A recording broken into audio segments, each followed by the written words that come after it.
Bendiciones, mis hermanos. Le damos bienvenida nuevamente. Amén. Permítame presentarme formalmente a este curso de escatología personal. Quien les habla, el doctor Montalvo Suero, será su profesor en esta asignatura y es un gran placer poder saludarle en esta ocasión, esperando que se vayan uniendo a este grupo y podamos aprovechar al máximo lo que son Y el los celular, contenidos de esta asignatura. Amén. el nuevo, el tuyo. Bienvenido a Yankelis, Laidix y Víctor Jesús. Amén. Bienvenido que son los primeros que han estado presentes. Primeramente pido disculpas. Tuve una pequeña confusión con respecto a la fecha de comenzar la asignatura, pero aquí estamos. Y cuando me percaté, lamentablemente nos cogió un tremendo chapazón, aguacero. Amén. Y llegamos en el nombre del Señor. Amén. Primeramente queremos hablar de lo que son los orígenes de la escatología. No sé si ustedes han dado escatología general, pero esta asignatura se va a enfocar a un aspecto de la escatología general, una de las ramas, y es la escatología personal. La palabra escatología deriva del griego ta escata o directamente escata, que significa cosas últimas, y fue la traducción que hizo la versión Vulgata Latina, una versión, la primera traducción que se hizo de la Biblia del Antiguo Testamento en griego en el siglo III. Esta traducción tradujo la palabra escata. Significa también, la Vulgata lo tradujo como novísima, que el novísima es en latín, significa lo más nuevo, es decir, las cosas más recientes. De esta forma, con esta traducción de la Vulgata Latina, muchas veces la palabra escatología en los primeros tratados, amén, se llamaba de novissimis o también de extremis, o sea, de las cosas últimas o de las cosas nuevas. De las cosas nuevas porque la escatología, para así decirlo, estuvo mezclada con otras ramas teológicas, como específicamente la escatología, que habla de salvación, y estuvo mezclada por mucho tiempo con la cristología, pero vino más recientemente a separarse y corresponde a las cosas nuevas o a las cosas últimas. En la escatología tradicionalmente lo que ha venido tratando, y es lo que se le otorga el carácter teológico, que está presente en el lenguaje original de la palabra escata, que significa específicamente los tiempos del fin, amén, y es que trata estos aspectos finales o estas profecías finales. No son simplemente profecía, hay que hacer una separación entre lo que es una profecía tradicional y lo que es la escatología. Una profecía puede tener cumplimiento 50, 100, 200 años, 200 años en el futuro, pero sin embargo, cuando hablamos de escatología, estamos hablando de las doctrinas de los tiempos finales, es decir, del fin de este siglo, como dijo Jesucristo. En este sentido, la escatología puede aplicarse a las realidades individuales futuras. Por ejemplo, los tiempos finales individualmente está hablando de la resurrección personal del cuerpo, ¿verdad? Y en los días postreros, el juicio que tendrá cada individuo en los días postreros. Y esta parte de la escatología se llama escatología personal, como vemos también en Juan 11:24, 12:48, en Santiago 5:3, Primera de Pedro 1:5, que trata temas referentes a la escatología personal. La escatología general trata eventos en generales que tendrán lugar al final de los tiempos. Y esto es, por ejemplo, la segunda venida de Cristo, la gran tribulación, el anticristo, etcétera. Estos son temas de escatología general. Y los libros escatológicos, por así decirlo, es las profecías del libro de Daniel, que es apocalíptico, pero también escatológico. Igualmente el libro de Apocalipsis, pero también hay mucha escatología en los profetas del Antiguo Testamento y también en algunas profecías contenidas en el Nuevo Testamento. De esta forma, la palabra escatología es de uso relativamente reciente. Apareció por primera vez en la obra titulada Systema Locurum Theologicum, esto es en latín, del autor Abraham Koloff, en el 1686, que significa las cosas últimas y trata de la muerte, de la resurrección, del juicio final y la consumación y la consumación del mundo o de los tiempos, por así decirlo. La teología que desarrollan los padres de la iglesia y los de la época escolástica no dispuso de una expresión general que agrupase esas últimas realidades, es decir, las doctrinas de tiempos finales. Sin embargo, ya en las obras de Tomás de Aquino, esta obra llamada Suma Teológica, amén, ya encuentra un apartado que habla de las cosas finales o habla de la escatología. Ya tenemos que definir la palabra escatología. El término escatología, como lo hemos dicho, proviene del griego antiguo escatos.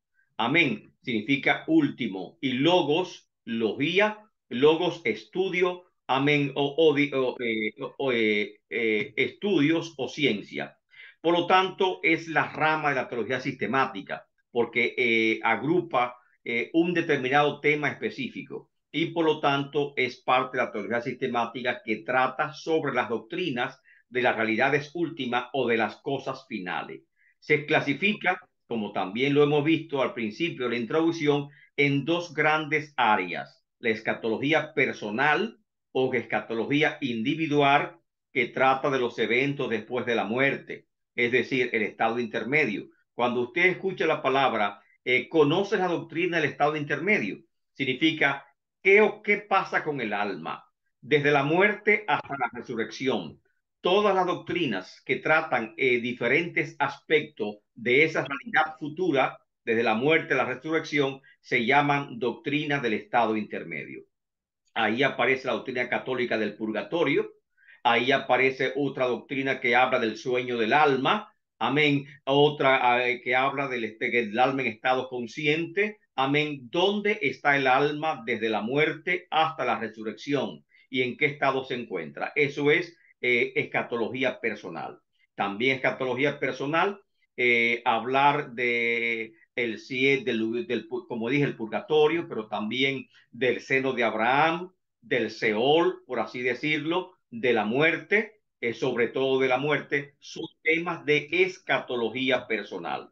La escatología general se ocupa del destino final de la humanidad y del mundo, es decir, de los eventos finales que marcarán, diríamos, esta era. ¿Cuáles son los factores que acrecientan la escatología? Acrecientan, Buenas es tardes decir, a todos. buenas tardes, bendiciones. Amén. Los factores que acrecientan, es decir, que le dan importancia, que la elevan a una categoría teológica importante. Vamos a ver cuáles son estos factores. En primer lugar, hay factores que influyeron para que la escatología llegara a ser uno de los grandes temas centrales de la teología contemporánea. Fue la reflexión filosófica sobre la esperanza en primer lugar, en la cual la escatología fue vista con una dimensión de nuestra existencia. Ya comenzó a una reflexión, diríamos, existencial.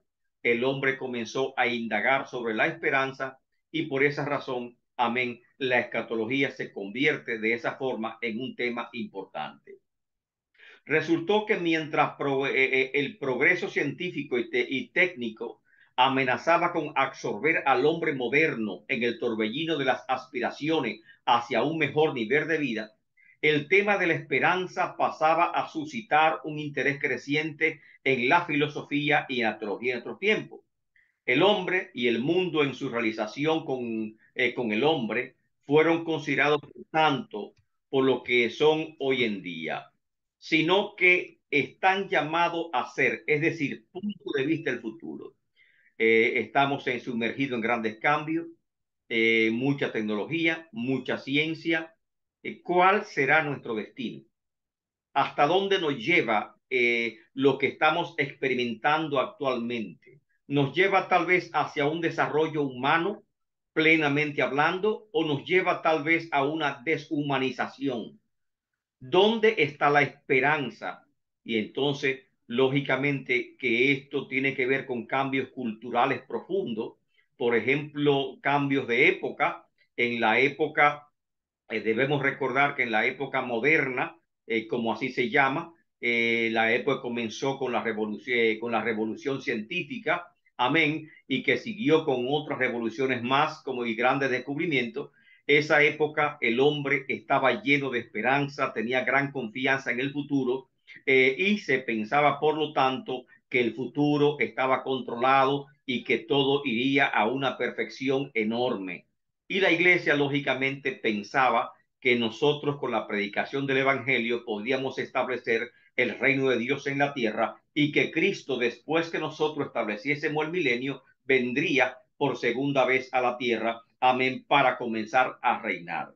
Luego, la ideología nuestra comenzó a cambiar con los eventos que iniciaron en el siglo XX, una primera guerra mundial, una gran depresión, segunda guerra mundial, la revolución, diríamos, sexual o hippie, por así decirlo, la guerra seca que terminó prácticamente finalizando el siglo XX, amén, y otras guerras más que se levantaron, dieron como conclusión que se perdiera esa esperanza que el mundo tenía cifrado, de que tenía esa confianza en la humanidad, de que nosotros no éramos tan autodestructivos como lo somos en realidad.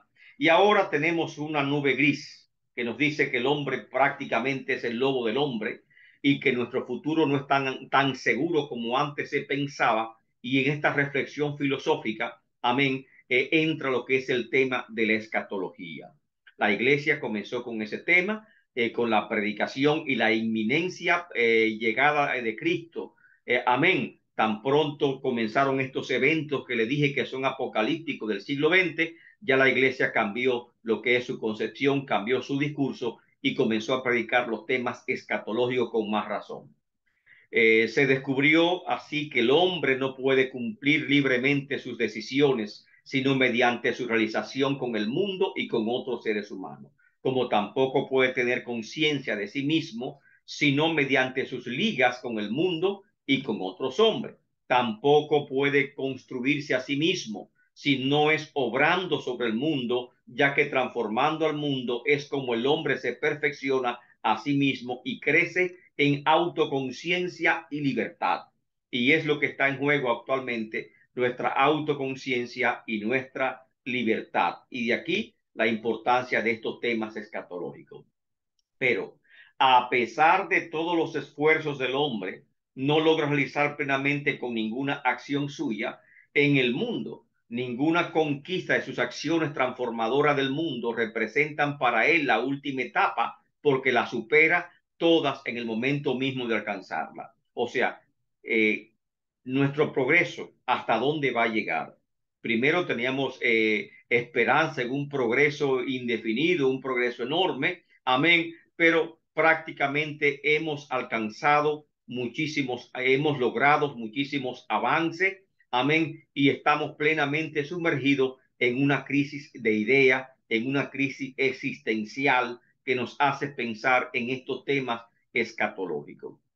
Descubrimientos, muchos descubrimientos. Hablamos hoy en día, por ejemplo, de la inteligencia artificial, hablamos, por ejemplo, hoy en día de los grandes avances técnicos y científicos de la humanidad, amén, y grandes descubrimientos que se han hecho.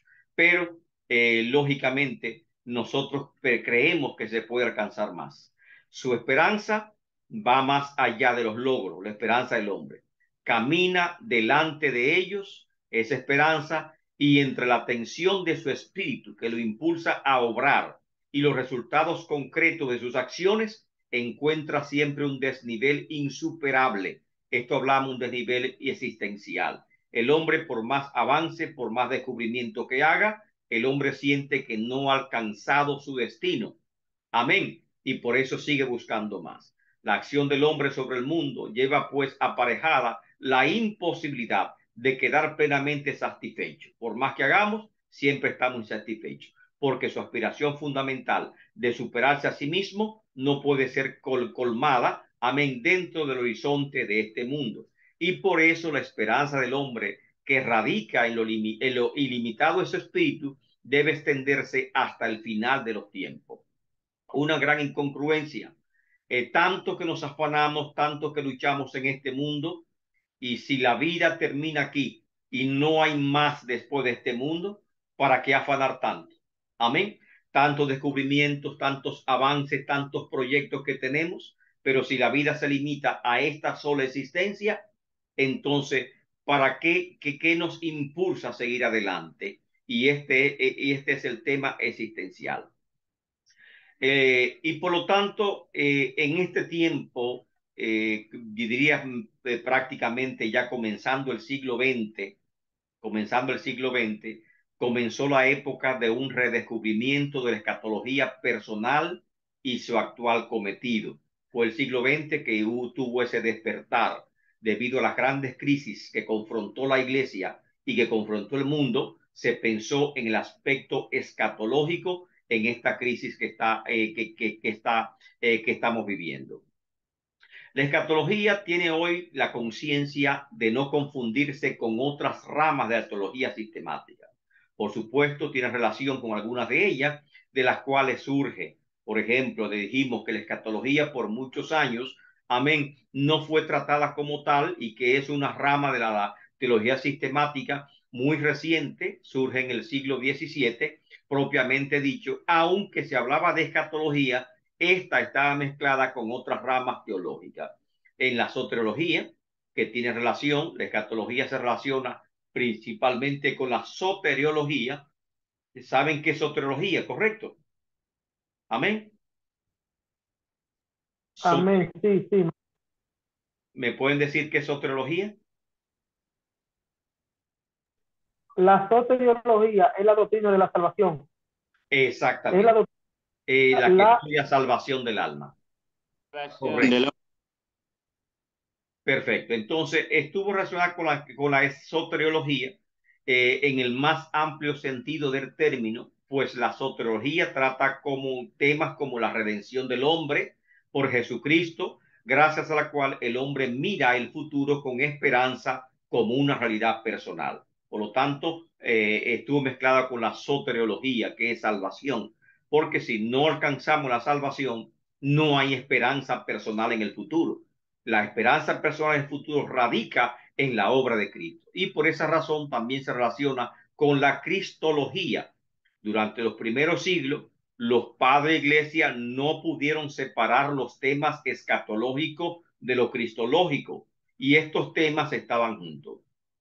Los padres habían encontrado que toda la obra y la persona de Cristo tiene un sentido porque están dedicadas a la salvación del hombre, pero después les pareció a los teólogos que lo más importante no era estudiar el camino de la salvación humana, sino esclarecer quién era en esencia Jesucristo. Y por lo tanto, ahora se habla mucho de Jesucristo, el personaje enigmático, el Cristo histórico, naturaleza de Cristo, naturaleza humana, la unión hipostática de Cristo, y se va más técnicamente a los temas esenciales de la persona de Jesucristo y nos olvidamos de la obra de Cristo.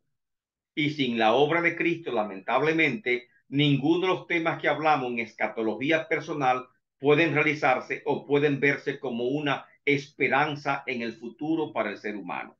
Y por esa razón los padres de la iglesia, que eran mucho más sabios aparentemente que los teólogos actuales, amén, ellos trataban ambas materias de forma conjunta. De esta manera, se fue con el paso del tiempo, se fue desligando la cristología, que pasó a centrarse en la naturaleza de Cristo, de la soteriología, dedicada al estudio de la salvación humana, conseguida por la obra de Jesucristo. La primera consecuencia de esta pérdida progresiva de interés soteriológico en aras del estudio de la persona de Cristo aparecería en los albores de la Edad Media. La escatología, por lo tanto, debe aspirar a devolver a la cristología su contenido soteriológico. O sea, tanto la soteriología, amén, como la cristología y la escatología están estrechamente, diríamos, vinculadas. Amén. Y que tenemos que dar, por lo tanto, un vistazo a una u a otra, porque podemos decir que estamos tratando, estamos estudiando un área que se puede clasificar como interdisciplinaria, porque abarca otras disciplinas que son también importantes. La escatología, Ambioris. Sí, saludo, maestro. Saludos. Sí, en la narración suya, donde explica la soteriología y donde explica también la cristología, siendo estas con la escatología, pues se auxilian entre sí. Usted nos está diciendo que en la exposición escatológica es importante presentar el tema soteriológico y cristológico. Uno, porque al fin y al cabo se necesita dentro de la explicación escatológica presentar el plan de salvación de Dios para el hombre. Y la otra, porque quien consuma ese plan precisamente es Cristo. Esa relación. Perfecto, esa misma idea. O sea, ¿cuál es el tema central de la escatología? La esperanza personal. O sea, lógicamente, si nosotros trabajamos, nos afanamos, luchamos en esta vida y en esta vida no hay nada más, amén, que esta vida, ¿dónde está la esperanza personal? Pero si no tenemos a Cristo, amén, entonces tampoco hay esperanza personal. Y podemos hablar, probablemente dicho, que hay una esperanza escatológica gracias a la obra de Cristo. Y esa esperanza escatológica es gracias a la salvación o redención que tenemos a través de Cristo Jesús. O sea que no podemos solamente volvernos muy teóricos y hablar de escatología. Yo conozco el Seol, yo conozco el Genara, yo conozco esto, pero hay que devolverle a la escatología su contenido soteriológico y su contenido cristológico para que sea para poder tener una visión real de lo que estamos hablando. Gracias por tu intervención, Ambioris. La escatología, decíamos, es soteriología, es soteriología. Amén. En su sentido más amplio y en sentido se encuentra unida a la cristología, como decían. La resurrección de Jesucristo de entre los muertos es el único acontecimiento definitivo de toda la historia de salvación. El apóstol Pablo declaró que si Cristo no resucitó, vana es nuestra predicación y vana nuestra fe y aún estamos en nuestros pecados. O sea, no hay esperanza y por lo tanto no podemos hablar de escatología. Cristo es el evento escatológico en sí mismo.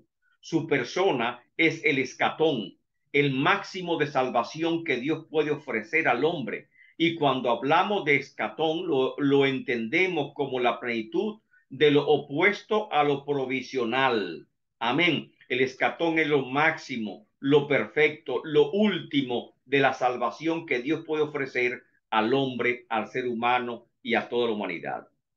Cristo es el máximo de comunión que puede existir entre Dios y el hombre, y de ahí que Cristo sea el escatón para el hombre, para el mundo y para la historia. Todo fue creado por él, todo tiene en él consistencia y todo llegará a su plenitud en Cristo Jesús. Y por lo tanto, Cristo debe ser el centro mismo de lo que es este programa de escatología personal. Sin Cristo no podemos hablar de escatología personal. ¿Cuáles son los fundamentos antropológicos de la esperanza escatológica cristiana? Recuérdese, el tema central que presenta la escatología personal es la esperanza. Amén. La esperanza. Hablar de esperanza, dice el apóstol Pablo, me parece que fue Pablo que dijo, ¿para qué esperarlo si está aquí?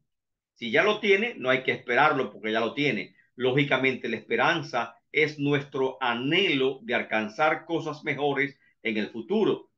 Correcto. Y por esa razón, amén, hay que ver los fundamentos antropológicos de la escatología personal, que es la esperanza. Amén.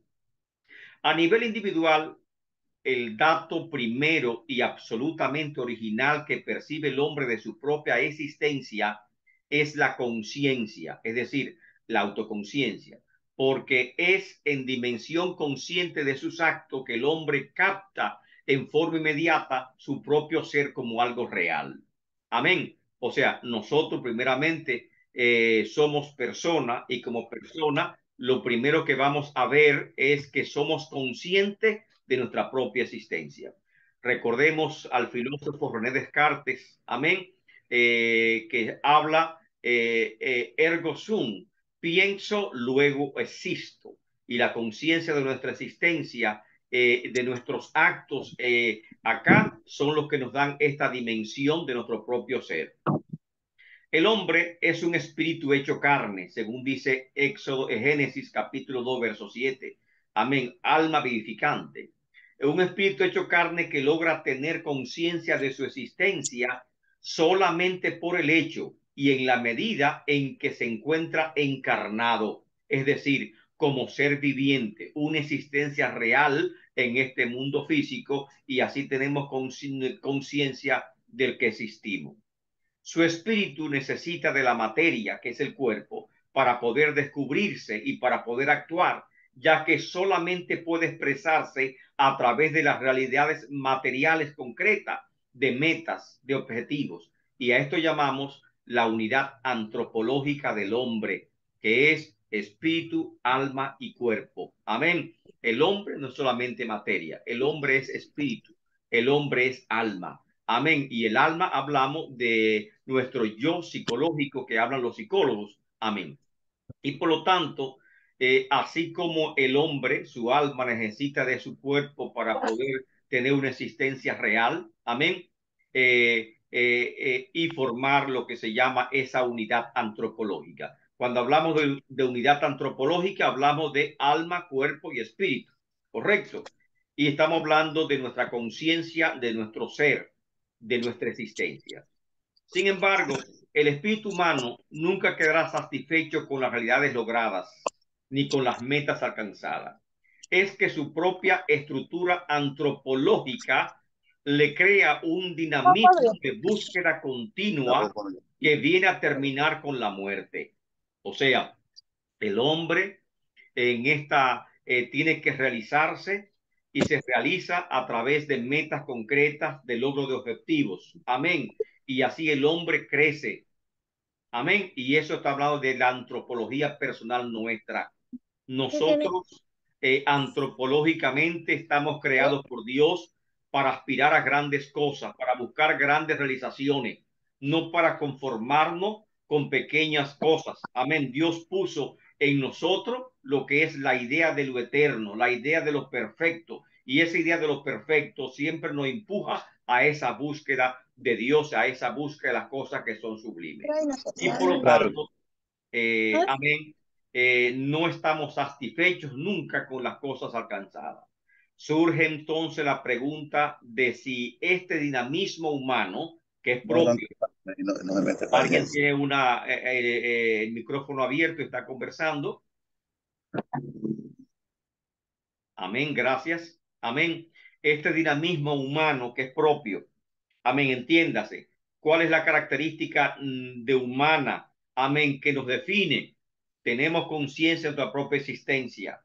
Crecemos a través de esa conciencia de existencia y crecemos a través de metas, objetivos. Amén, porque esa es la unidad antropológica con que Dios nos hizo. Nuestro espíritu siempre nos impregna un dinamismo que nunca estamos conformes. Amén.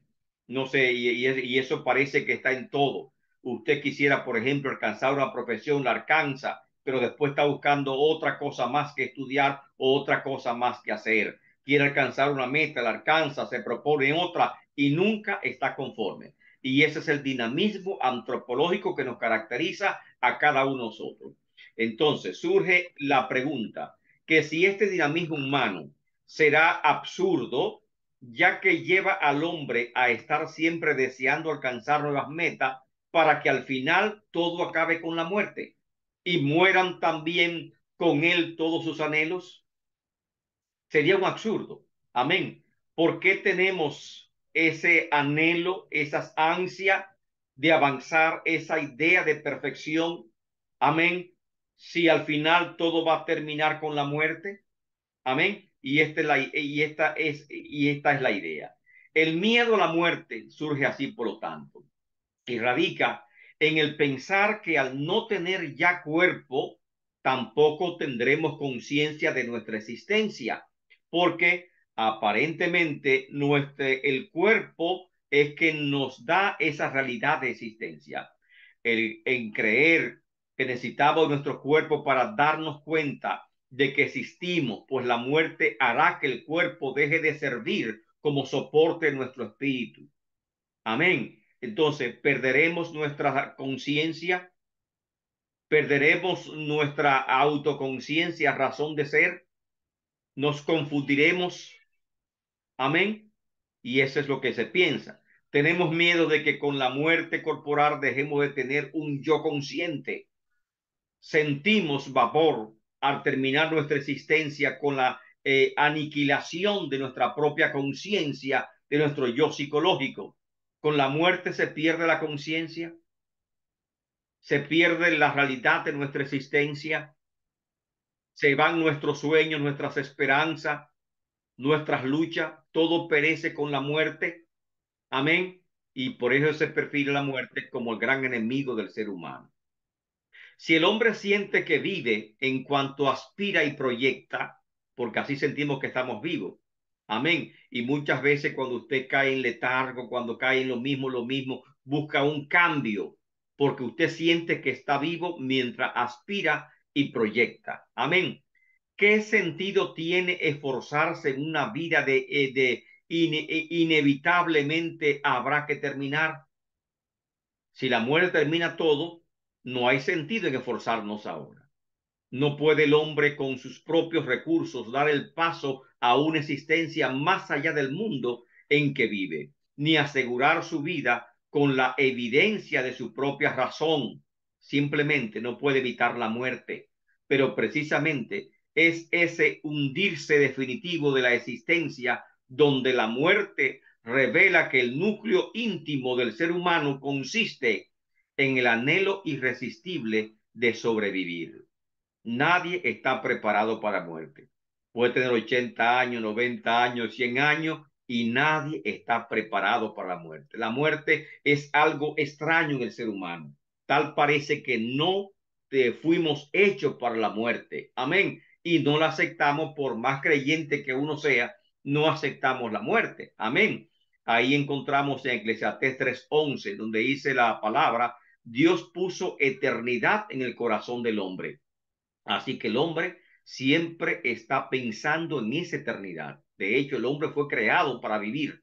Amén. Para tener vida, vida abundante, con la posibilidad de tener vida eterna en el jardín del Edén. Si hubiese obedecido, amén, entonces Dios le hubiese dado del árbol de la vida. Amén. Sin embargo, el hombre, amén, se hizo mortal, adquirió su mortalidad a través de la desobediencia y a través del pecado. Pero el hombre con su alma inmortal sigue teniendo ese anhelo de sobrevivir, ese anhelo de luchar en contra de la muerte. Y ahí está ese anhelo. Si la nada fuera la etapa final de la vida, como dicen algunos, y muchos filósofos griegos plantearon, amén, que después de la muerte viene la nada, que nuestra conciencia se pierde, nuestra existencia se va, amén. La existencia humana quedaría entonces totalmente privada de sentido y no sería más que una ilusión inútil. Pero no es así. Si el hombre sufre la muerte como experiencia límite de su existencia, es porque anhela seguir viviendo y porque la muerte lo desvincula de ese contacto sensible con el mundo y con los otros seres humanos, contacto que define nuestra existencia temporal en este mundo y nuestra conciencia de sí mismo. O sea, nuestra conciencia de lo que somos se va formando en la medida que crecemos. Amén. Y en esa conciencia de que usted es Víctor, de que usted es Alberto, de que usted, amén, esa conciencia se va formando a través de los vínculos sociales que vamos entrelazando con otros seres humanos, a través de nuestros anhelos, a través de nuestras luchas. Amén. Y esto define que a través de esta existencia humana temporal en esta tierra, entonces se va formando nuestra conciencia de lo que somos en realidad. Pero, amén, repetimos, amén, si el hombre sufre la muerte como experiencia límite de su existencia temporal, o sea, humana, terrenal, es porque anhela seguir viviendo y porque la muerte lo desvincula. ¿De qué lo desvincula? De ese contacto sensible con el mundo y con otros seres humanos. Contacto que define nuestra existencia temporal. Eso es lo que somos. Nos define nuestras amistades, nuestro contacto personal con el mundo y nuestra conciencia de sí mismo se desarrolla a través de estas experiencias. A nivel personal, antropológicamente hablando, amén, tenemos estos detalles. Alberto, ¿puedes poner Buenas, cámara? amén. Buenas noches, Dios le bendiga. Bendiciones. Es un gran privilegio estar con usted en esta clase y de verdad que para mí me llena de muchas interrogantes, todas estas cosas. A medida que usted va avanzando en la clase, me van surgiendo preguntas y no sé si vamos a tener el espacio de las preguntas al final o o podemos ir realizándola en la marcha. Sí, sería mejor realizarla mientras desarrollamos la clase. Perfecto. Y entonces yo tengo unas preguntas que quiero hacerle, más bien son dos. La primera es, ¿el miedo a la muerte es causado por el amor a las cosas materiales o a la cosa física que, que nosotros tenemos y quizás por no valorar realmente las cosas espirituales? Eh, Recuerde, amén. ¿En qué radica el miedo a la muerte? ¿Alguien entendió lo que leímos anteriormente? Lo que, ¿Alguien eh, entendió? O sea, no son las cosas materiales que nos definen. Al fin y al cabo, amén, ¿qué nos define? ¿Cuál es el temor fundamental del hombre ante la muerte? Usted tiene todos sus logros, ¿correcto? sí, Alcanzó esto. Y si la muerte es nada, es la inexistencia. Si esa conciencia que ahora usted tiene, esa conciencia de que usted existe, se va a diluir con la muerte, porque supuestamente el cuerpo físico es que nos da esa conciencia de que existimos. Amén. Si se va a perder con la muerte, sus anhelos, su trabajo, todo se pierde con la muerte. Amén. Entonces, ¿cuál es la razón de seguir luchando? Si ujú, tenemos una vida temporal limitada y después de la muerte no hay nada. sí, O sea, si la muerte entiendo. es inexistencia, si la muerte es la aniquilación de nuestra personalidad, de nuestra conciencia, si la muerte es la aniquilación o la parte final de nuestros sueños, de nuestros anhelos, o sea, va mucho más allá de las cosas materiales. Pues Sí, lógicamente, por eso es que estamos hablando de la esperanza escatológica. Queremos disfrutar de la vida, pero al fin y al cabo, usted sabe que por mucho que trabaje y a veces por más que trabajamos, disfrutamos menos de la vida. Amén. El que más trabaja, menos disfruta de la vida. Y esa es la realidad que así es. tenemos hoy en día. Amén. Y por eso cuando leemos el libro de Eclesiastés, es un libro de gran sabiduría, nos dice de qué provecho tiene el hombre debajo del sol de todo lo que se afana. Amén. O sea, tú trabajas para un propósito. Tu propósito en la vida no es solamente trabajar, tienes un propósito. Amén. Tu propósito, como dijo el Eclesiastés, no son las riquezas, no son la fortuna, no son las cosas materiales. Llega un momento, amén, en que tú tienes que verte contigo mismo. Amén. Y ahí entonces que nos encontramos a sola con la muerte y pensamos a sola con la muerte. Entonces, cuando estamos frente a la muerte, no valen los millones, no vale la fortuna, no vale absolutamente nada. Si todo termina con la Amén. muerte, entonces no hay esperanza. Entonces, ¿cuál es la Sí, esperanza escatológica? Porque hablamos de esperanza, hablamos de escatología. Si no hay esperanza, amén. no hay escatología. ¿Cuál? Y te hablamos de escatología personal. ¿Cuál es la esperanza Amén. escatológica? Amén. Va más La allá de obra las de cosas materiales. Es un tema existencial, eminentemente filosófico, pero muy existencial y también teológico, por así decirlo. Sí, Víctor. perfecto. Amén. La otra pregunta sería, con la muerte realmente, o sea, con la muerte del cuerpo, realmente se pierde la conciencia. No Bueno, llega un sabe, momento.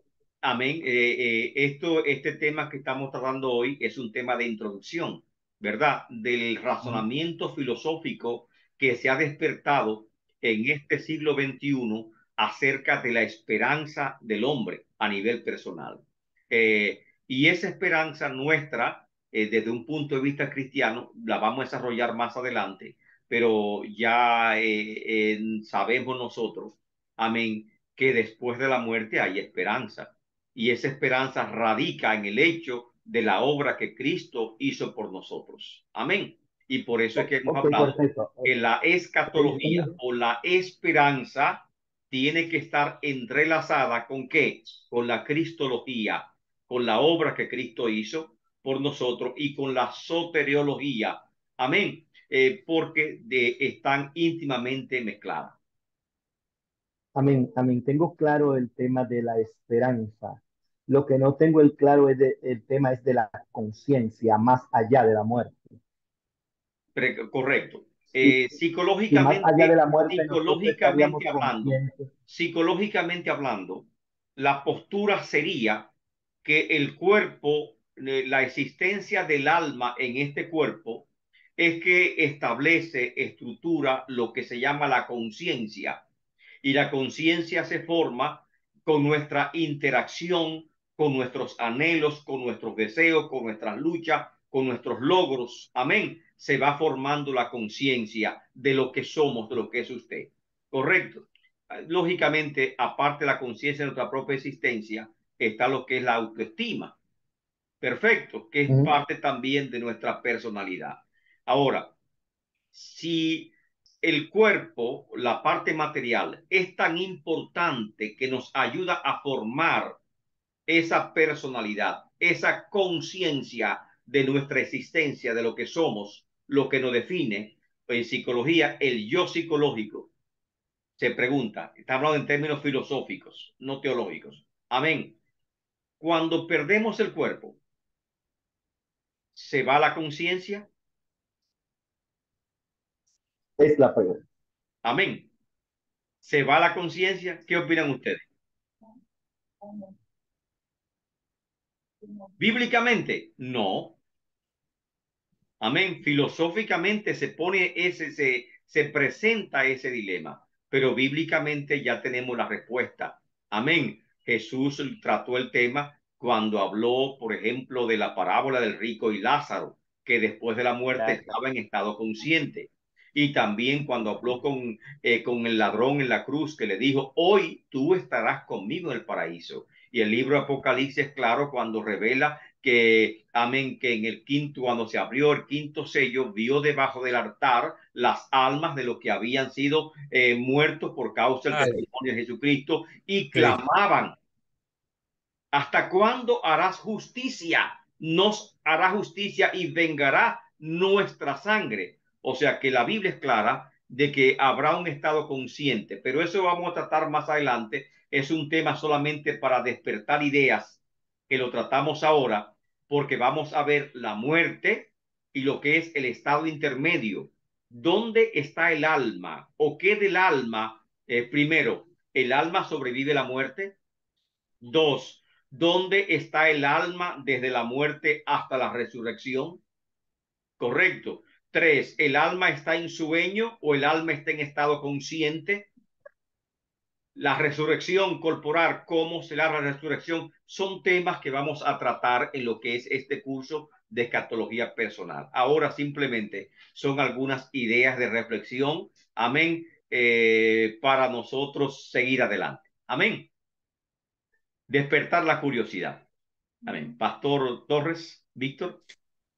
Gracias, maestro. Y de verdad que me la ha despertado porque esta materia sí que yo que tiene mucha expectativa y muy interesante. No había visto esta materia de escatología personal y bueno, como usted dice, es nueva, no es que tiene tantos años en ese sentido, Pero en el orden antropológico que usted estaba tratando con relación a la parte de la autoconciencia, a diferencia de los animales que no son como nosotros, sino que solo nosotros tenemos esa capacidad de autoconciencia. No creo que una Amén. bestia pueda tener autoconciencia ni lo que es, ni siquiera, sino que son un atributo que Dios nos ha concedido a nosotros. Y entonces creo que los temas, usted respondía a algunas de mis inquietudes con relación a ello, de lo que pasa con la conciencia, y muy de acuerdo. Yo decía, bueno, y usted también lo dijo, la obra del sacrificio en la cruz del Calvario es esa esperanza que nosotros tenemos, ¿verdad? Y cómo también, qué pasa después de la muerte, nuestra alma y eso. Pero ya yo vi que usted dijo que iba a desarrollar esos temas y seguro a través de trabajo que vamos a estar desarrollando, vamos a estar viendo, pero sí en mí me gusta toda la panorámica de la materia. Amén, amén. Decía, en el orden psicológico también, tanto como la psicología trata la conducta humana, pero ya aquí en el orden teológico es más profundo. Gracias, maestro. Es muy Amén. edificante. Bendiciones. Seguimos adelante. El miedo a la muerte radica, vuelvo a repetirlo, en el pensar que al no tener ya cuerpo tampoco tendremos conciencia de existir, en creer que necesariamente necesitamos de nuestro cuerpo para darnos cuenta de que existimos, pero la muerte hará que el cuerpo deje de servir como soporte de nuestro espíritu. Tenemos miedo de que con la muerte corporal dejemos de tener un yo consciente. Sentimos vapor de determinar nuestra existencia con la aniquilación de nuestra propia conciencia, de nuestro propio yo. Incluso hay algunas teologías que enseñan sobre la mortalidad del alma, que el alma es mortal. Amén. Y habla que el castigo no es eterno, que el castigo del hombre pecador es que su alma será aniquilada y ya dejará de existir. Es el castigo. Amén. En tal sentido hay otras teologías que nos habla de la inmortalidad del alma, amén, y de un castigo eterno que no terminará jamás. Pero eso lo veremos más adelante. Si el hombre siente que vive en cuanto aspira y proyecta, y eso es lo que sentimos, y por eso es que como creyente tenemos que siempre aspirar, proyectar, estar consciente, no quedarnos estancados, sino porque nuestra naturaleza humana es que nos lleva siempre a seguir adelante. ¿Qué sentido tiene esforzarse en una vida que inevitablemente habrá de terminar? No puede el hombre con sus propios recursos dar el paso a una existencia más allá del mundo en que vive ni asegurar su vida con la evidencia de su propia razón. Simplemente no puede evitar la muerte, pero precisamente es ese hundirse definitivo de la existencia donde la muerte revela que el núcleo íntimo del ser humano consiste en el anhelo irresistible de sobrevivir. Amén. Si la nada fuera la etapa final de la vida, la existencia humana quedaría totalmente privada de sentido y no sería más que una ilusión inútil. Eso es a nivel personal. A nivel colectivo, ¿qué pasa? Bloch, el filósofo que mejor ha estudiado el problema del futuro y de la esperanza de la humanidad, dice que el hombre vive en cuanto aspira y proyecta. El hombre marcha siempre hacia adelante, esa es nuestra antropología, y solamente así puede vivir avanzando. Por eso no puede satisfacerle ninguna meta lograda, ninguna meta alcanzada. Siempre se proyecta a seguir adelante. La reflexión sobre el hombre como espíritu encarnado y sobre las condiciones fundamentales de su acción en el mundo muestra la imposibilidad de alcanzar una plenitud definitiva en su tarea transformadora. El hombre podrá conseguir nuevos porvenires provisionales, los cuales quedarán superados en un momento mismo de lograrlo, pero eso es el porvenir definitivo de la humanidad. Si es que existe, no podrá nunca ser una conquista del hombre. O sea, el porvenir definitivo de la humanidad, el estadio final de la humanidad. Amén. Nunca, por lo tanto, podrá ser un producto de la obra del hombre. Amén. El futuro de la historia, en caso de lo que lo hubiera, porque esto que estamos pensando colectivamente, ¿cuál es el futuro de la historia? Usted se puede pensar ahora, ya vivimos el siglo XX y el siglo XX fue caótico. Amén. Y el siglo XX fue malo, para así decirlo, a nivel mundial, a nivel mundial. Dos guerras mundiales, una gran depresión, una crisis moral o revolución sexual, la Guerra Fría y un sinnúmero de guerras que hubo en el mundo y seguimos luchando en el siglo XX, amén, con la problemática del hambre, del tercer mundo, problemática de la violencia, etcétera. Amén. El hombre podrá superar ese estado de existencia, por ejemplo, de inseguridad. El hombre ya dejará de ser lobo del hombre.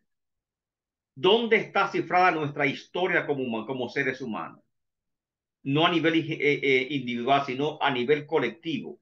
Amén. Como humanidad, ¿cuál es el curso de nuestra historia? El siglo XXI no parece más consolador.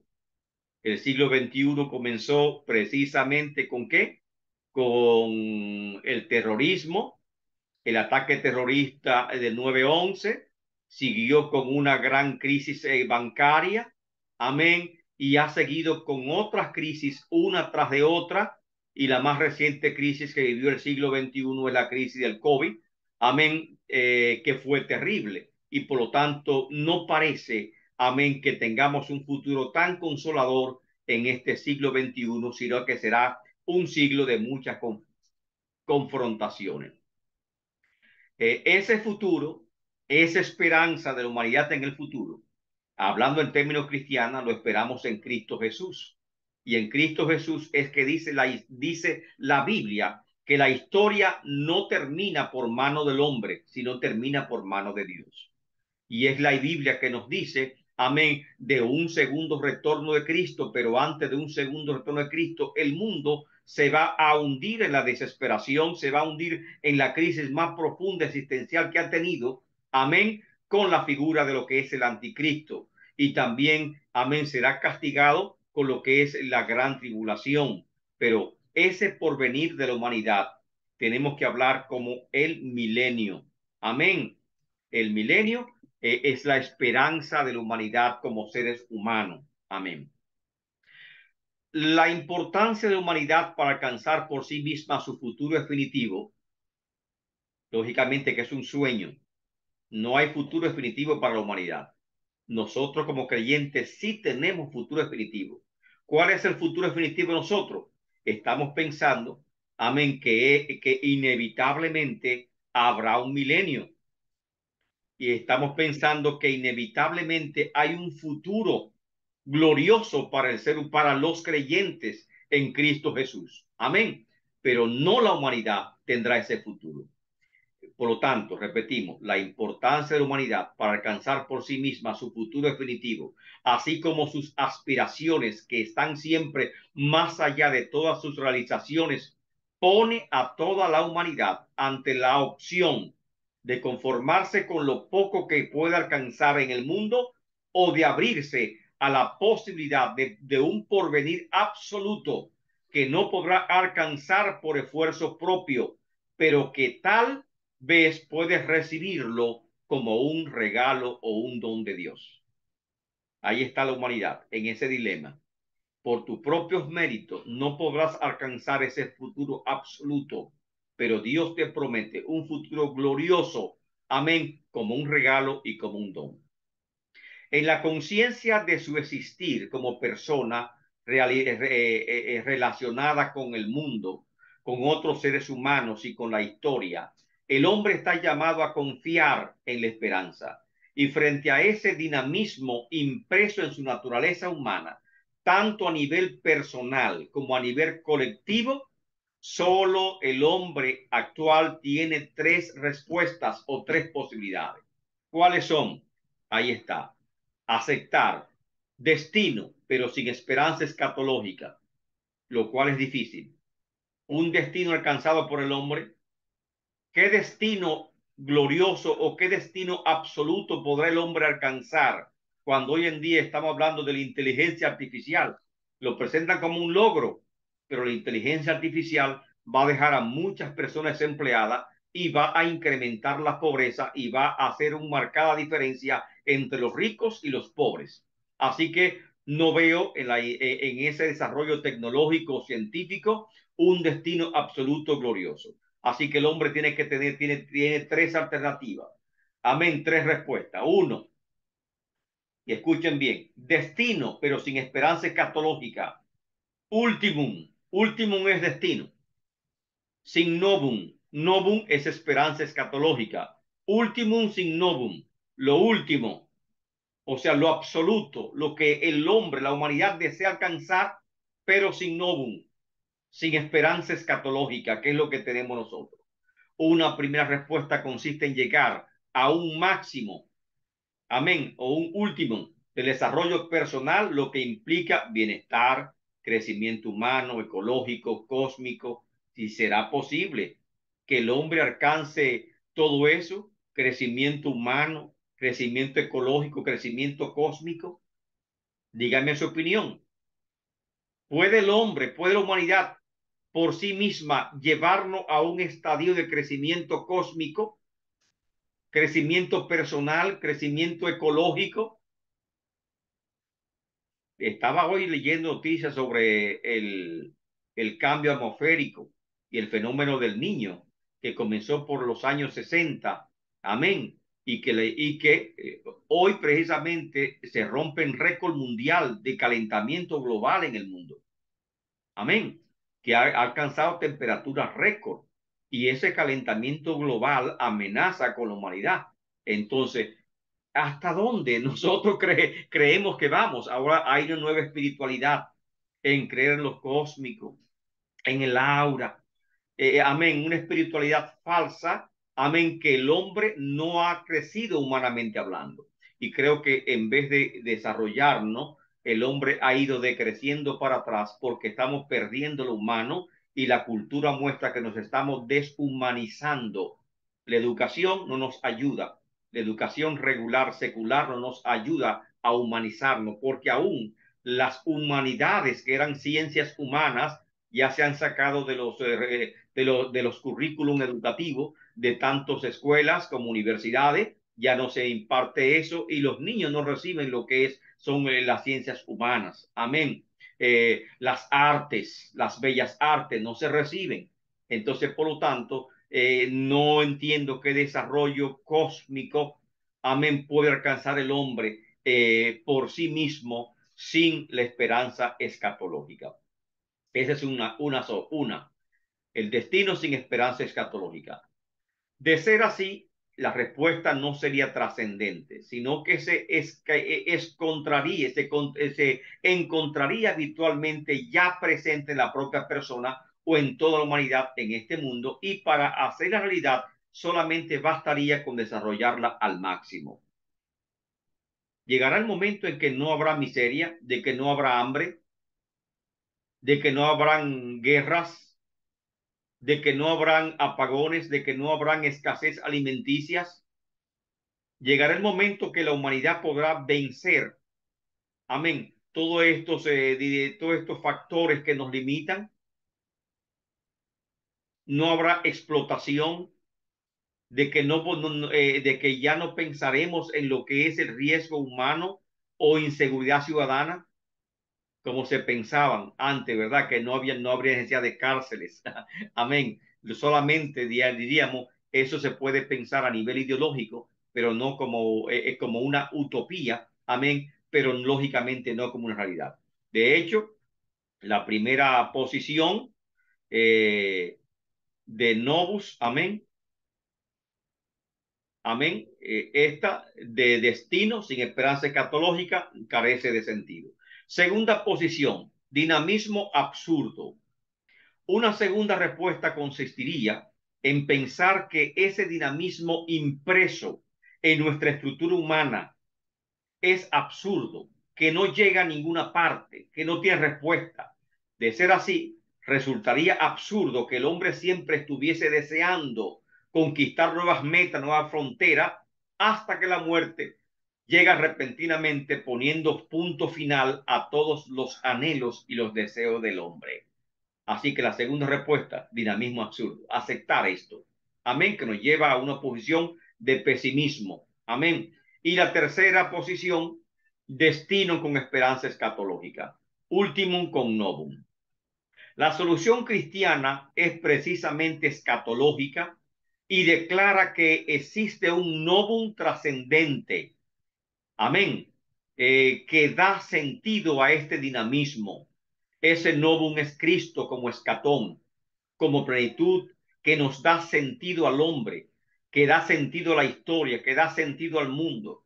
Ese novum no está dentro de la historia, sino que trasciende la historia. Viene de Dios hecho hombre y viene de Cristo. Dentro de esta tercera opción, el hablar del escatón se convierte no solamente en algo útil para el hombre, sino también en algo imprescindible si el hombre quiere encontrar respuestas al dinamismo más profundo de su ser.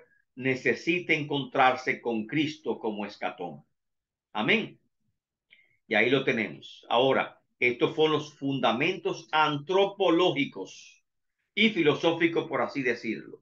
En estos fundamentos antropológicos, en resumen, el hombre tiene, amén, una ansia, tiene un dinamismo interno puesto por Dios en su interior que lo impulsa siempre a seguir adelante, a luchar, amén, a no conformarse, a anhelar un futuro, a anhelar una esperanza. Amén. Y hay tres posibles soluciones para esta solución que ya la presentamos.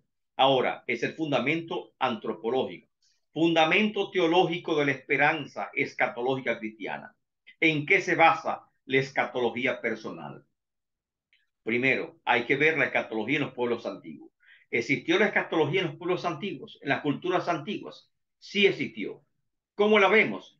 Por ejemplo, en varias de las civilizaciones del mundo antiguo era aceptada la existencia de una nueva vida después de la muerte. Así lo ha verificado la arqueología.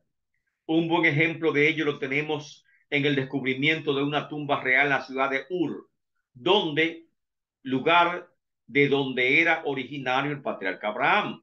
En ella se encontró el cuerpo de una princesa muerta unos 4.500 años, prácticamente de la época de Abraham. Amén. Ella estaba rodeada por el resto de sus criados, hombres y mujeres, que fueron sacrificados allí mismo para que sirvieran a su soberana en la otra vida.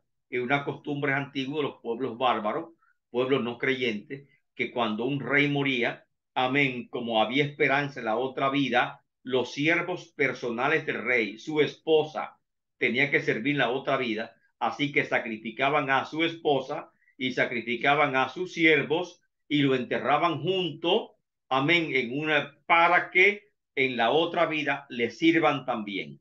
Amén. Esa costumbre antigua que era muy bárbara, aunque no era de los pueblos bárbaros, muy primitiva, por así decirlo, amén, existía. Un pueblo que sobresalió por su culto a la muerte fue egipcio o los egipcios, que durante muchos siglos desarrollaron técnicas de embalsamamiento, y eso va junto con la creencia de la vida de vida después de la muerte. El embalsamamiento para conservación de los cuerpos de los muertos en espera de resurrección, que elaboró complicados rituales y conjuros para dar protección a los muertos en aquella segunda vida, para que no se violasen la tumba, muchas maldiciones, amén, en las tumbas, amén, para proteger las tumbas, porque era un lugar sagrado, amén, y había que asegurar la resurrección en la otra vida.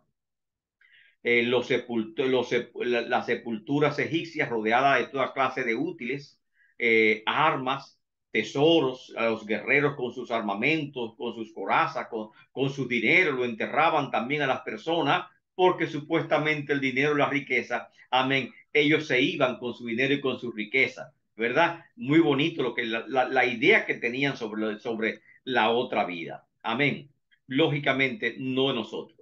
Los egipcios creían que todo ser humano estaba compuesto de materia y espíritu, que la materia formaba el cuerpo perecedero o la Ket, y que el espíritu estaba constituido por dos elementos no materiales, el Ka como principio divino colocado por los dioses en cada individuo, siendo inmortal debido a su origen divino, y el Ba o alma que podía llegar a hacerse inmortal dependiendo del juicio de los dioses después de la muerte. Si los dioses encontraban que el difunto había sido justo en la vida, permitía que su Ka, principio de vida, se uniera con su Ba, que es el alma, para subsistir ambos eternamente, y también para que eventualmente pudieran volver a ocupar el cuerpo o el Ket. Amén. Animándolo. De otro modo, si juzgaban que el muerto no había sido justo, destruirían su alma y así dejarían para siempre de existir como persona. Esa es la creencia de los egipcios. O sea, su escatología personal estaba radicada en estos conceptos. Cabría esperar que el contacto del pueblo de Israel con los egipcios a lo largo de 5 siglos de cautiverio lo hubiesen llevado a adoptar sus creencias sobre la vida después de la muerte. Amén. Pero no fue así, principalmente porque consideraban idolátrico el culto de los egipcios, amén, que le rendían a sus muertes. Para ellos, los hebreos, nunca tomaron de esas costumbres, amén, mortuoria o costumbres, amén, de embalsamamiento, no la tomaron, ni sus ideas de la creencia de una vida después de la muerte. Tras la legislación de Moisés o ley de Moisés, todos los dioses egipcios fueron tenidos como ídolos y como anatema. Así que Israel rápidamente se apartó de esas creencias escatológicas de los egipcios. ¿Cuál es la escatología que encontramos en el Antiguo Testamento? La escatología personal estamos hablando. El Antiguo Testamento revela que el pueblo hebreo no creía que hubiese otra vida. Por favor, analicen y levántenme la mano. Amén. Repito, el Antiguo Testamento revela que el pueblo hebreo no creía que había otra vida después de la muerte, como los egipcios. Amén. Y también la cultura cananea, que después de la muerte usted se iba a levantar a otra vida, iba a tener sirviente, sirvienta, iba a ser rey, se iba a llevar su dinero. Amén. Y era como entrar en otra dimensión o irse a otro estado o a otro país y seguiría con vida normalmente y tendría sus mujeres y tendría sus hijos, una vida normal. Amén. Así que los judíos no creían que existiese otra vida después de la muerte. Amén. Pensaban que después de la muerte las personas mantendrían su existencia. Sí, existirían. Amén, pero no con otra vida. Y que estarían en el Seol, nombre que le dan al lugar donde moraban los muertos. Amén. Así, por ejemplo, lo dice en varios de sus pasajes el libro de Job. Job 7, 7 al 9. Recuerda que mi vida es un soplo y que mis ojos no volverán a ver el bien. Los ojos de los que me ven ya no me verán más. Fijarás en mí tus ojos y dejaré de existir. Como la nube se disipa y pasa, así el que desciende al Seol no sube más. ¿Qué es el Seol en este pasaje? ¿Cómo lo presenta? Como un lugar lúgubre, un lugar oscuro, un lugar sin memoria, un lugar sin recuerdo, un lugar que el que baja o desciende jamás subirá del Seol. Correcto. Y eso es lo que dice, un lugar donde ya no habrá más amor, más odio, que los sentimientos mueren en ese lugar, los anhelos mueren en ese lugar, todo muere en ese lugar. Para el Antiguo Testamento todo ser humano tenía que morir y al hacerlo y ser sepultado tendría que permanecer en el Seol, dormido por siempre, que era el lugar de los muertos, pero seguiría existiendo. Por ejemplo, Job 14, 10 al 12. Pero el hombre morirá y será cortado. Cuando habla de cortado, es cortado entre los vivos. Y así el hombre yace y no vuelve a levantarse. Hasta que no haya cielo, no despertarán ni se levantarán de su sueño. presenta la muerte como si fuese un sueño y presenta que el hombre, aunque existe, amén, prácticamente se ve como si fuese un estado inconsciente, lo que presenta estos dos textos que citamos del Antiguo Testamento. Pero lógicamente tenemos que seguir leyendo para ver la teología, la visión general que presenta el Antiguo Testamento. Sin embargo, el concepto de la resurrección de los muertos no deja de estar presente en el Antiguo Testamento. Por ejemplo, el mismo libro de Job, 19, 25 al 27, Isaías, el profeta Isaías, 26, 19, Daniel 12, 1 y 2, Oseas 13, 14 y aún Ezequiel 37, 1 al 14, de la cual hablaremos más adelante. Es difícil señalar el origen de la dimensión escatológica en el Antiguo Testamento. O sea, preguntamos, en los textos anteriores que leímos, que decíamos, Job 7, 7 al 9, que habla tan negramente de la muerte como el lugar del cual tú nos regresas, ahí no hay esperanza escatológica. Correcto. En Job 14, 10 y 12, que el hombre morirá y será cortado. Así el hombre yace y no vuelve a levantarse hasta que no haya cielo. No despertarán ni se levantarán de su sueño. Ahí no hay esperanza escatológica. Y por eso cabe la pregunta en el segundo párrafo. ¿De dónde surge la dimensión escatológica en el Antiguo Testamento? Amén. Ya lo dijimos. Hay pasajes, otro pasaje como Job 19, 25 al 27. ¿Qué dice Job 19, 25 al 27? Yo sé que mi Redentor vive. Amén. Y al fin se levantará. Sobre el polvo se levantará. Amén. Y siguen buscando esos pasajes que están más arriba. Se van a dar cuenta, lógicamente, que hay una dimensión escatológica en el Antiguo Testamento, que aunque está confusa, va surgiendo y se va revelando gradualmente hasta que esclarece completamente ya en el Nuevo Testamento. Amén. Ciertamente que en el Antiguo Testamento no se encuentra una escatología trascendente. En el Nuevo sí hay una escatología trascendente, ya que como tal apareció tardíamente en la historia sagrada del pueblo hebreo, posterior al exilio. O sea, esa esperanza escatológica surge a raíz del exilio que sufre el pueblo de Israel. Sin embargo, desde un principio encontramos en la Sagrada Escritura una visión escatológica, comenzando con la promesa de Dios a Abraham. ¿Acaso no era una promesa escatológica en Génesis 12, 1 al 3? ¿Qué dice esa promesa escatológica? Te bendeciré. Habla de un futuro, habla de una esperanza. Bendeciré tu nombre, haré de ti una nación grande. Y esa es su esperanza escatológica, histórica, personal y nacional. Amén. Y también el pacto de David, hay una esperanza escatológica y le dice que uno de su descendiente tendrá un trono que dominará para siempre y que jamás tendrá fin. Hablando de un futuro histórico, amén, el novum, amén, el futuro histórico que sería glorioso. Así que desde Génesis 12, 1 al 3, por ejemplo, Génesis 12, 1 al 3, lo que está presentando es una esperanza escatológica. Según de Samuel 7, 12 y 13, que es el pacto de Dios con David, que le promete un descendiente que te reinaría. Amén, es una esperanza escatológica. A Abraham, que se le prometió una esperanza en un futuro. Se le daría una tierra que fluye leche y miel, que ese es el futuro. Una promesa de bendición universal. Todas las familias de la tierra que se cumplen en Cristo Jesús serán benditas en tu simiente.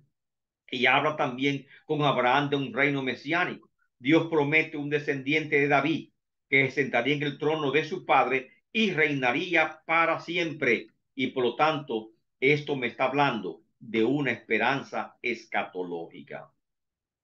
Y más aún, amén, tenemos que seguir mirando toda esta esperanza. El mismo acontecimiento que se inicia en la encarnación como a propiciación de nuestra existencia temporal y mortal, que culmina con la cruz y que lleva a su plenitud, amén, con la glorificación de Cristo. Así Cristo se encarnó, Cristo fue a la cruz, Cristo fue glorificado, amén. Y esta muerte de Cristo, esta obra de Cristo es lo que concibe a nosotros esa esperanza escatológica. Pablo subrayó también el acto de la potencia divina en su resurrección, en la resurrección de Cristo, en que tiene lugar la plena divinización de la humanidad de Cristo. Colosenses 1:9 y Colosenses 2:9. Amén. Cristo se presentó claramente como Dios a través de la glorificación o a través de la resurrección de entre los muertos. Amén. Declarando su carácter definitivo de que Él era Dios. La prueba absoluta de su deidad está en la resurrección de entre los muertos y su glorificación. La cristología contenida en las cartas de Pablo representa un avance hacia la comprensión más profunda de la unidad de lo divino y lo humano en Cristo Jesús. Y en esta carta a los hebreos encontramos el sentido escatológico de la encarnación. La encarnación tiene un sentido escatológico, la encarnación de Cristo. ¿Por qué? Porque era una promesa escatológica. Cristo era una promesa escatológica que en los últimos tiempos Dios enviaría a su Hijo, el Mesías. Amén. Y la profecía sobre el Mesías era una profecía escatológica y comienza precisamente los tiempos del fin. Así que la encarnación de Cristo, la muerte de Cristo y la resurrección de Cristo y su manifestación como Hijo de Dios es, amén, la esperanza escatológica. En Hebreos, el sentido definitivo, irrevocable e irrepetible del acontecimiento total de Cristo se pone en relieve mediante el uso de dos de los adverbios epac, que dice una sola vez, y epapac, una sola vez y para siempre. Esos dos adverbios, una sola vez y una sola vez y para siempre. Amén. Una sola vez apareció Cristo en el mundo al fin de los tiempos, como dice Hebreos 9:26. Una sola vez y para siempre se ofreció a sí mismo al morir en la cruz. Una sola vez y para siempre entró a través de la muerte en la morada eterna de Dios, como dice Hebreos 9:12. Amén. No sé si los alumnos están ahí o están en otros asuntos. Amén. ¿Qué me dicen de esa esperanza escatológica? Estamos aquí. Amén. Estamos aquí, maestro. Amén. Dos adverbios decía en Hebreos, amén, que ponen énfasis a esa esperanza escatológica. Y seguimos. Hay otros términos en Lucas, ahora, hoy, num y semerón, señalan que la era de la salvación esperada estaba ya presente en la persona y en la acción de Jesús. Y por eso es que Cristo, amén, representa esa esperanza escatológica. Cuando se escribió el Nuevo Testamento, se escribió en los Evangelios, el anuncio es que ya había llegado, el Mesías ya estaba aquí. Amén. Y Cristo mismo dijo, el Rey de los cielos se ha acercado, y esa es la esperanza escatológica. Lucas, como la carta a los hebreos, ve en la muerte y resurrección de Cristo el acto salvífico definitivo de Dios, pero adelanta el cumplimiento de la salvación prometida a la existencia misma de Jesús en el mundo. O sea, no puede haber salvación sin la obra de Cristo. El Evangelio según San Juan presenta la resurrección de Cristo como la obra de Dios y el mismo Cristo. Amén. Esta paradoja pertenece al núcleo mismo de la cristología de Juan. Como el Padre tiene la vida en sí mismo, así ha dado a su Hijo el tener también la vida en sí mismo. Juan 5:26. Cristo, ya en su existencia en el mundo, revela la gloria propia de su filiación divina como Hijo de Dios, pero a plenitud de su glorificación tuvo lugar luego de la resurrección. Amén. Aunque él dijo ser el Hijo de Dios, demostró ser el Hijo de Dios, la prueba final de que era el Hijo de Dios fue su glorificación, su ascensión al cielo, su resurrección corporal. Tema 8. Cristo, el acontecimiento escatológico para la humanidad, el mundo y la historia. Amén. ¿Cómo están? ¿Cómo están todos? Vamos bien, maestro. Amén, amén. Bien, bien, maestro. Una maravilla. ¿Estamos entendiendo algo? Interesante. Claro, maestro, yo creo que después que terminemos vamos a durar unos cuantos días cuando suban el video y vamos a estar estudiando y escudriñando a otro nivel la clase que usted nos está dando. De eso se trata, de estudiar, y estamos mirando el panorama, pero necesitamos procesar la información en un par de días. Aleluya. Gloria a Dios. Cristo, el acontecimiento escatológico para la humanidad, el mundo y la historia. Ya vimos parte de eso. El hombre. El Nuevo Testamento presenta a Cristo como el destino definitivo de la humanidad, quedando por ello el hombre vinculado al destino de Cristo. ¿Creen esto? Amén. Vamos Amén. a, llegó la hora de culminar. Estamos en la tema número 8, página 21. Vamos a continuar nuestra clase. Diríamos el próximo, porque ya llegó la hora, es de 6 a 8, 6 a 8 de la noche. Ya llegó la hora de concluir. Aunque estamos ya cogiendo fuerza para continuar, tenemos que controlar nuestro impulso. Amén. Y dejar también para la próxima lección. Amén. Como dijeron los compañeros. Amén. Y los pastores. Amén. Los estudiantes que desean procesar. Y vamos a bajar este video. Lo vamos a publicar también en nuestra página de YouTube. Para que puedan todos procesarlo y puedan tener un conocimiento. Recuérdense que estos son enfoques generales. Amén. Luego vamos a estar detallando cada una de las partes que componen todo este tema en particular. Amén. Amén. Si tienen alguna pregunta antes de concluir, por favor, les escucho. ¿Alguna pregunta antes de concluir? ¿No tienen preguntas?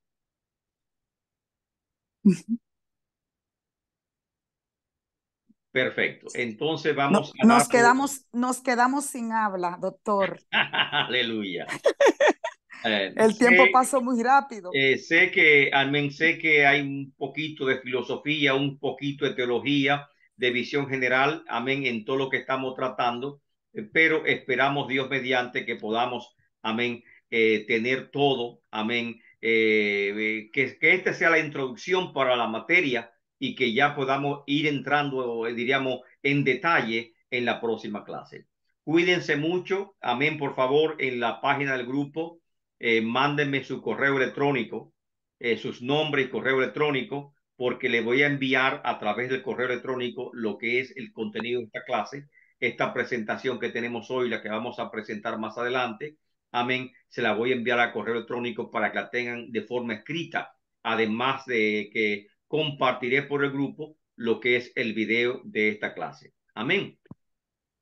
Amén. Gracias, profesor. Amén. Muchas gracias. Gracias, maestro. Feliz fin de semana. Feliz noche para todos. Amén. Dios lo bendiga grandemente. Espero que disfruten este fin de semana. Amén. Y que podamos vernos el próximo viernes, Dios mediante.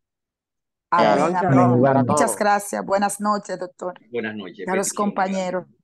Shalom, shalom. Amén. Shalom, shalom.